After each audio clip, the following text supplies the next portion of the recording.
यह है जादुई रस्सी का सेट। इसमें कई तरह की धुनों की किताब होती है और जब आप उस किताब में लिखी हुई कोई खास धुन फ्लूट से बजाते हैं तो रस्सी ठीक उसी धुन के मुताबिक काम करती है। डोरेमोन ने नाश्ता लाने वाली धुन बजाई, पिंजरे में से एक रस्सी निकली और वो रस्सी किचन से गर्मा गर्म डोरायाकी ले आई। नोबिता देखकर खुश हो गया और खुद भी कुछ करने लगा। इस बार उसे होमवर्क करने में मदद करने वाली धुन मिल गई। नोबिता ने तुरंत कोशिश की, लेकिन जैसे ही उसने फ्लूट बजाना शुरू किया रस्सी ने उसके सिर पर जोरदार वार कर दिया। डोरेमोन ने समझाया कि तुमने धुन ठीक से नहीं बजाई इसलिए ऐसा हुआ। नोबिता ने दोबारा कोशिश की और इस बार धुन सही बजी। रस्सी ने किताब खोली, फिर पेंसिल उठाई और होमवर्क करना शुरू कर दिया। डोरेमोन ने कहा, अगर ये जोश तुम पढ़ाई में लगाओ तो सीधे टॉपर बन जाओगे। थोड़ी देर बाद होमवर्क पूरा हो गया। नीचे उतरे तो देखा मम्मी एक पार्सल बांधने में परेशान हो रही थी। नोबिता ने तुरंत किताब खोली, सही धुन चुनी और फ्लूट बजाना शुरू किया। रस्सी ने पार्सल को बहुत सुंदर तरीके से बांध दिया। फिर नोबिता ने शिजुका को बुलाने वाली धुन बजाई। इधर शिजुका अपने दोस्तों के साथ खुले मैदान में बैडमिंटन खेल रही थी। अचानक रस्सी आई और शिजुका के ऊपर लूप बनाकर उसे हवा में उड़ा दिया। नोबिता लगातार बजाता रहा, लेकिन धीरे धीरे उसकी सांस फूलने लगी। शिजुका को भी कुछ गड़बड़ लगा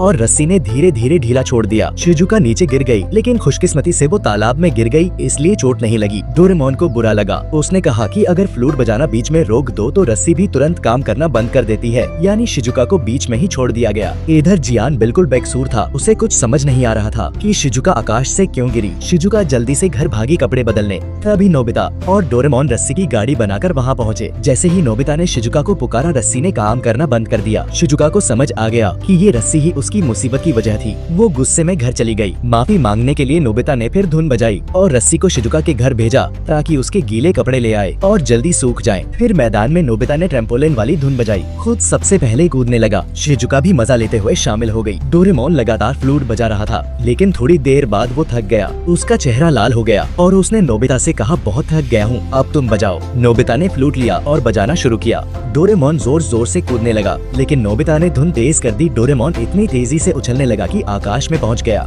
ऊपर जियान से उसका सिर टकराया। जियान के सिर पर बड़ा सा गांठ पड़ गया और डोरेमोन उसके पीछे पड़ गया। तभी नोबिता भी वहां पहुंचा। डोरेमोन चिल्लाया, जल्दी कुछ करो। नोबिता ने धुन बजाई और रस्सी ने फिर ट्रैम्पोलिन बना दिया। डोरेमोन ने तुरंत कहा, हम तो जियान को खेलने बुलाने ही जा रहे थे। जियान का गुस्सा एक सेकंड में ठंडा हो गया, लेकिन अगले ही पल नोबिता को छींक आ गई। दोनों ऊपर उछलकर दूर जा गिरे। जियान और सुनियो फिर से उनका पीछा करने लगे। नोबिता फ्लूट बजाना चाहता था, लेकिन सांस नहीं बची थी। डोरेमोन ने कहा, अब मैं बजाता हूँ। रस्सी घोड़े का आकार लेने लगी। दोनों उस पर सवार हो गए और जियान और सुनियो को पीछे छोड़ दिया। थोड़ी देर बाद डोरेमोन भी थक गया और हार मानने लगा। इधर जियान और सुनियो चलते हुए फ्लूट की आवाज सुन रहे थे। ऊपर देखा तो दोनों हवा में लटक रहे थे। सुनियो ने कैंची निकाली और रस्सी काट दी। दोनों नीचे गिर पड़े। इसके बाद नोबिता जितनी भी कोशिश करता, सुनियो हर बार रस्सी काट देता। आखिरकार नोबिता ने किताब पलटी और तूफान वाली धुन चुनी। डोरेमोन ने कहा, ये बहुत मुश्किल है, तुम बजा पाओगे? लेकिन नोबिता के पास और कोई चारा नहीं था। तभी सुनियो सामने आया और नोबिता के सामने मुंह बनाकर भूतिया चेहरे बनाने लगा